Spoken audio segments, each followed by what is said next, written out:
All alumni, my dog. 04, 03, big head bust. That's so good, man. Head bust.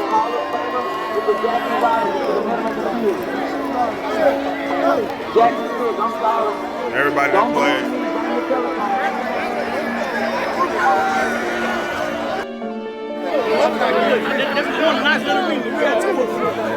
Talk about it being a letter or just read the letter? I would just read the letter. Say no more. I have your inquiry of October 25th pertaining to integration on the LSU campus. Though we did not like it, we accepted Negroes as students. We keep them in a given area and do not permit indiscriminate occupancy. To be specific, LSU does not favor whites and Negroes participating together on athletic teams. Troy Middleton, LSU President, 1961. 10 years after this letter was written, my father, Collis Temple, became the first black basketball player at LSU, paving the way for me and so many others. I'm Pelicans guard Garrett Temple, and my history is Black history.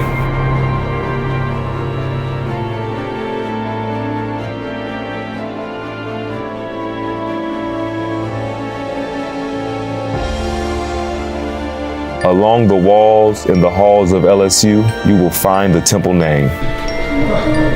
Grandpa. Grandpa. There you go, buddy. Grandpa. My father played here, so did my brother and I. But the Temple name is not just tied to a basketball legacy. In fact, our connection with the school didn't start with my dad. So, Dad, What's up, bro? what's going on, baby? Those 3 letters you got on your shirt right there. The journey most people think started with you. Can you enlighten them on the history of our family and this school and what my grandfather, your dad, had to do with that? My dad wanted to get what's called an advanced degree. He had a degree from Southern University in agriculture. He wanted to get a master's in agriculture around the mid-40s, late 40s. And so he applied to come to LSU. He applied a couple of times and was turned down.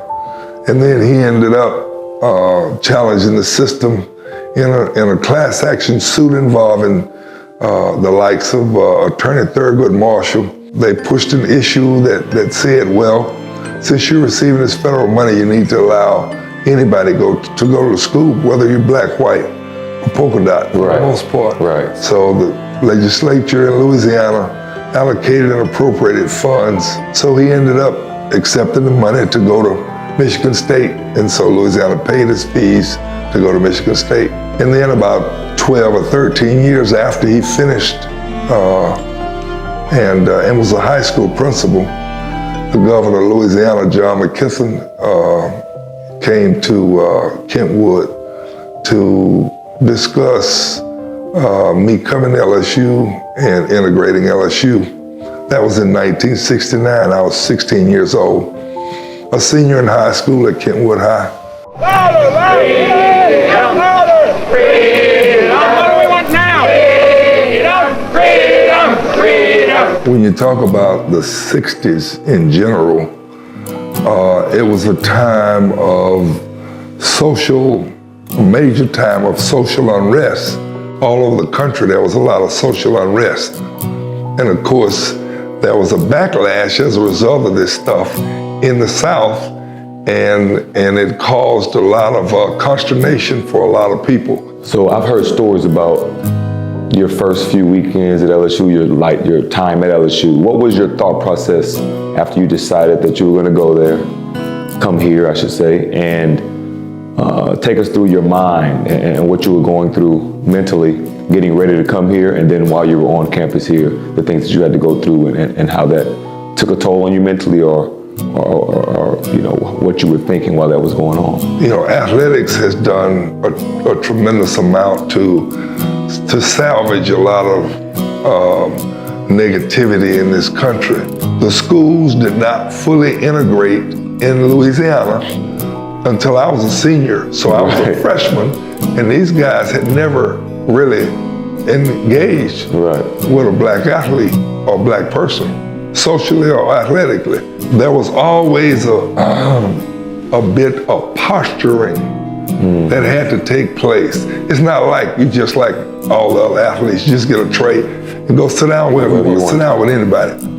You looked in the guy's eyes, you watched their body language, you knew if you were welcome and you knew if you were not welcome. And the majority of the time it was not a welcoming, feeling that was given off. So you're talking about athletes. What about your teammates? I mean, surely you could go sit with any of your teammates, right? Yeah, I sat with my teammates for the most part. I also knew if I was really welcome to sit with my teammates, and if I wasn't, that also took place.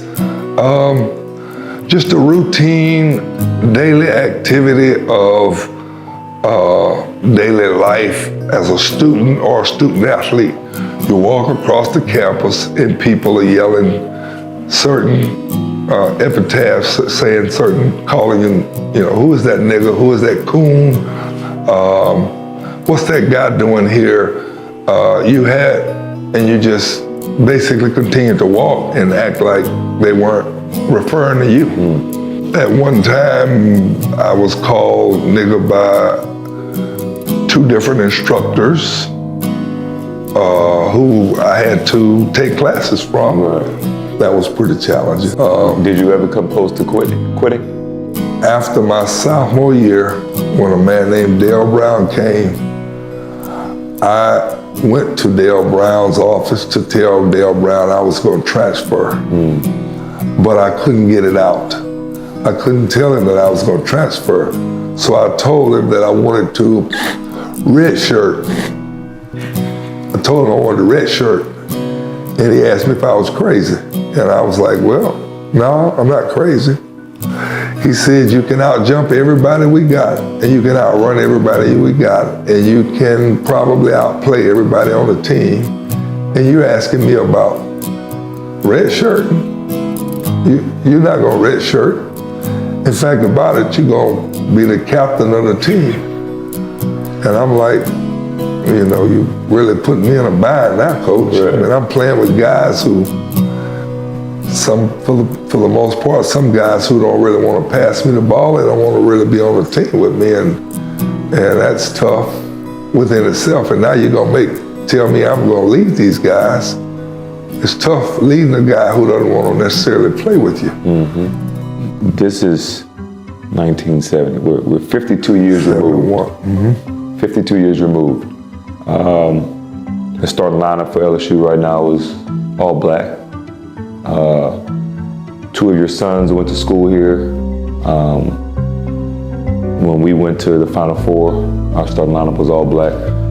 For you to see the changes that have happened over the years, and not just in basketball,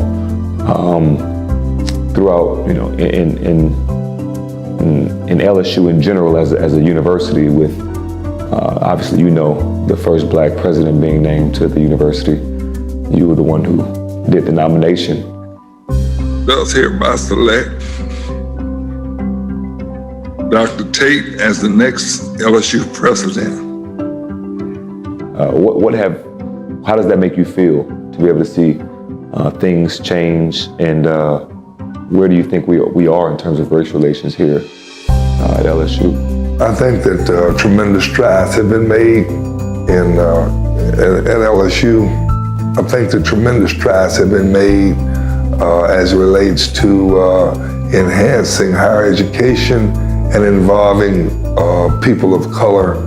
When you're 10 to 17 years old, and you hear stories about how important for black folk to be able to gain access to Louisiana State University from your parents. And then you end up coming to LSU and playing basketball.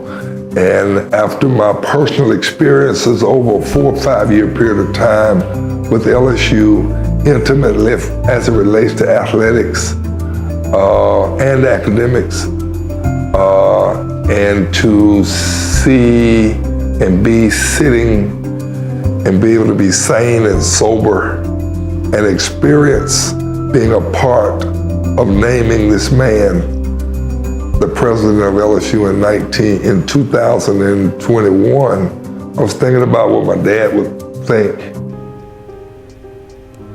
It's been 40 years since my dad first set foot on LSU's campus. The trials and the trauma could have broken him. Instead, he used it all as a foundation to build up future generations of LSU athletes, including my brother and I.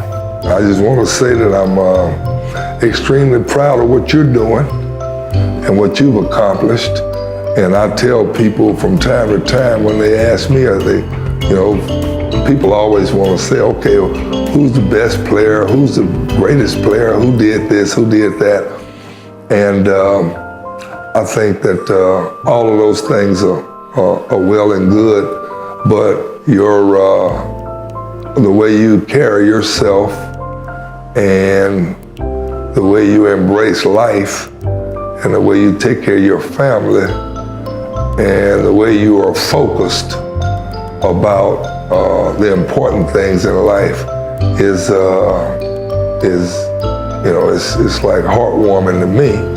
And I'm always proud of how you perform, particularly off the court, obviously on the court. I'm just happy that you have taken hold to life in a manner that is going to allow everybody that you touch to feel like they're going to have a good experience and be productive.